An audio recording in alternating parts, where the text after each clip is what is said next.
day, math learners! Welcome to another day of learning opportunity. I'm teacher Maricel, your guide in exploring Mathematics 7. Our lesson today is all about the relationship of exterior and interior angles of a convex polygon.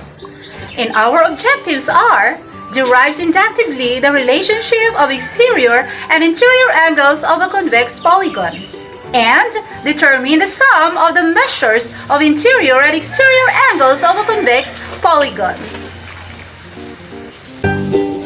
I know you are excited about angles of a convex polygon. First, let us have a recap on our previous lesson about polygons. Are you ready? I will be showing you a set of figures. Determine the polygon that has been being used or applied in each set of figures. Which of these sets are convex polygon?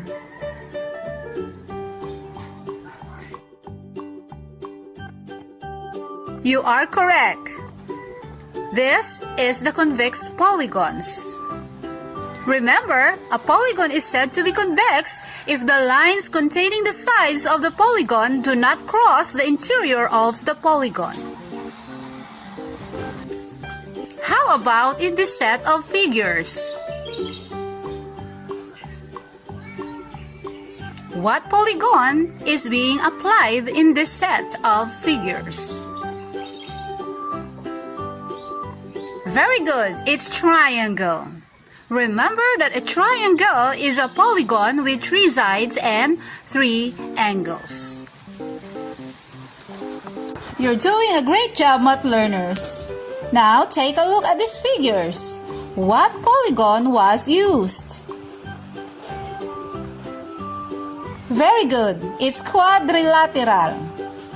Remember that quadrilateral is a polygon with 4 sides, 4 angles, and 4 vertices.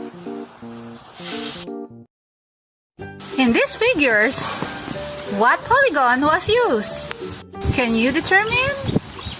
Yes, you can. Very good, it's octagon. Remember that an octagon is a polygon with 8 sides and 8 angles. Good job, math learners! Do not forget our lesson about polygons.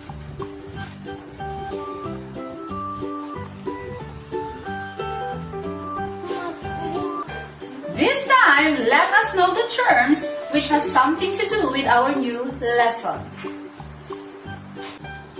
Unlocking of difficulties. Interior angle is an angle inside the polygon at one of its vertices. Exterior angle is an angle formed by extending one of the sides of the polygon outside of the polygon. In this figure, the blue marks are the exterior angles, and the red marks are the interior angles. Another, a regular polygon. It is a polygon that is equiangular, or all the angles are equal, and equilateral, which means all the sides are equal. The two angles associated with a convex polygon are the interior angle and exterior angle. Given this figure, what pair of angle is formed by the interior angle BCA and the exterior angle BCD? It's linear pair. Linear pair are two adjacent angles that are supplementary. Supplementary angles always has a sum of 180 degrees. Example, give a triangle ABC with the measure of the angle BCA equal to 60 degrees. Let us find the measure of angle BCD. To find the measure of angle BCD, let us subtract 180 degrees and 60 degrees. Remember that 180 degrees is the sum of the interior and exterior angle of a polygon. So, we have 180 degrees minus 60 degrees. That is equal to 120 degrees. That is the measure of angle BCD. Now that you know how to find the measure of the exterior angle given the interior angle of a convex polygon and vice versa, this time, let us determine the sum of the measures of the interior angle of a convex polygon. To find the sum of the measures of the interior angles of a convex polygon, let us use this formula. 180 degrees times the quantity of n minus 2, where n is the number of sides of the given polygon. Example, find the sum of the measures of the interior angles of a pentagon ABCDE. First, let us know the number of sides of a pentagon. It is 5. So, n is 5. Then let's substitute 5 to our given formula. 180 degrees times the quantity of n minus 2. We have 180 degrees. N is 5. So we have 5 minus 2. So 180 degrees times 3. It is equal to 540 degrees. So we can say that the sum of angle A, angle B, angle C, angle D, angle E is equal to 540 degrees. Number 2. Determine the sum of the measures of this given figure. It is hexagon. The side of a hexagon is 6. So our n is 6. Then, let's substitute that to our given formula, 180 degrees times the quantity of n minus 2. So 180 degrees times 6 minus 2. We have 180 degrees times 4. So, we have 720 degrees as the product of 180 degrees times 4. So that is the sum of the measures of the interior angles of a hexagon. So that's how we get the sum of the interior angles of a convex polygon.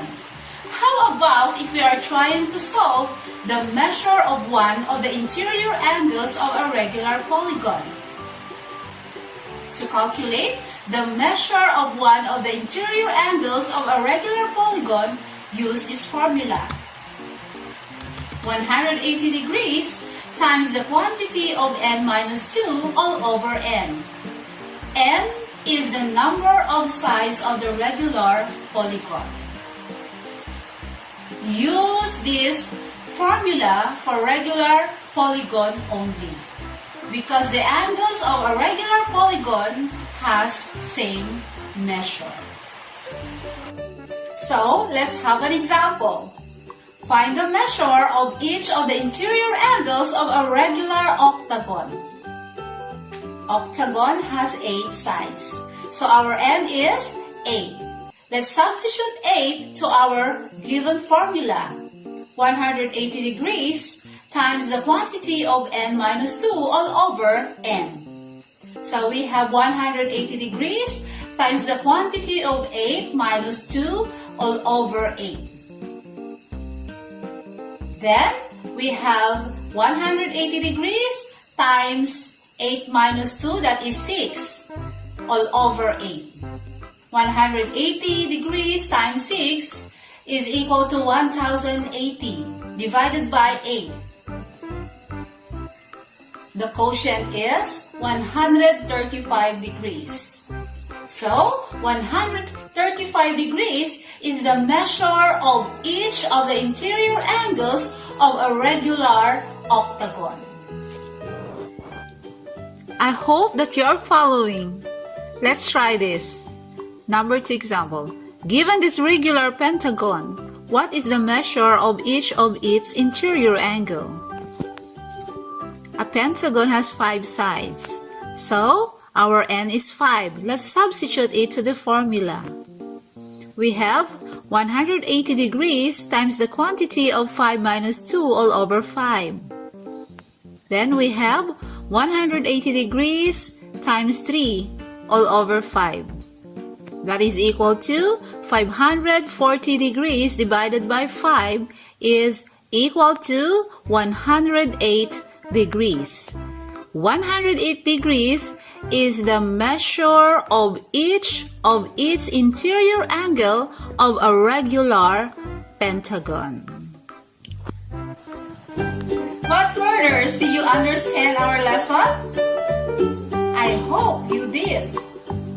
Now, let's see what you have learned. Answer the following activity. Number 1, find the sum of the measures of the interior angles of this polygon. Number 2, find the measure of each of the interior angles of this regular polygon. I know you can do it.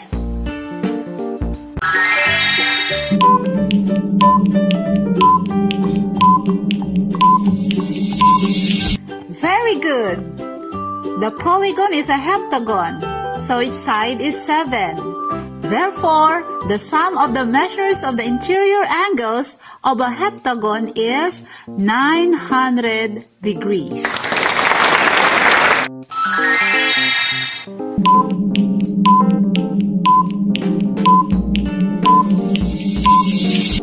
You are excellent, math learners. The regular polygon is regular nonagon, and its side is 9. Therefore, the interior or the measure of each of its interior angle is 140 degrees.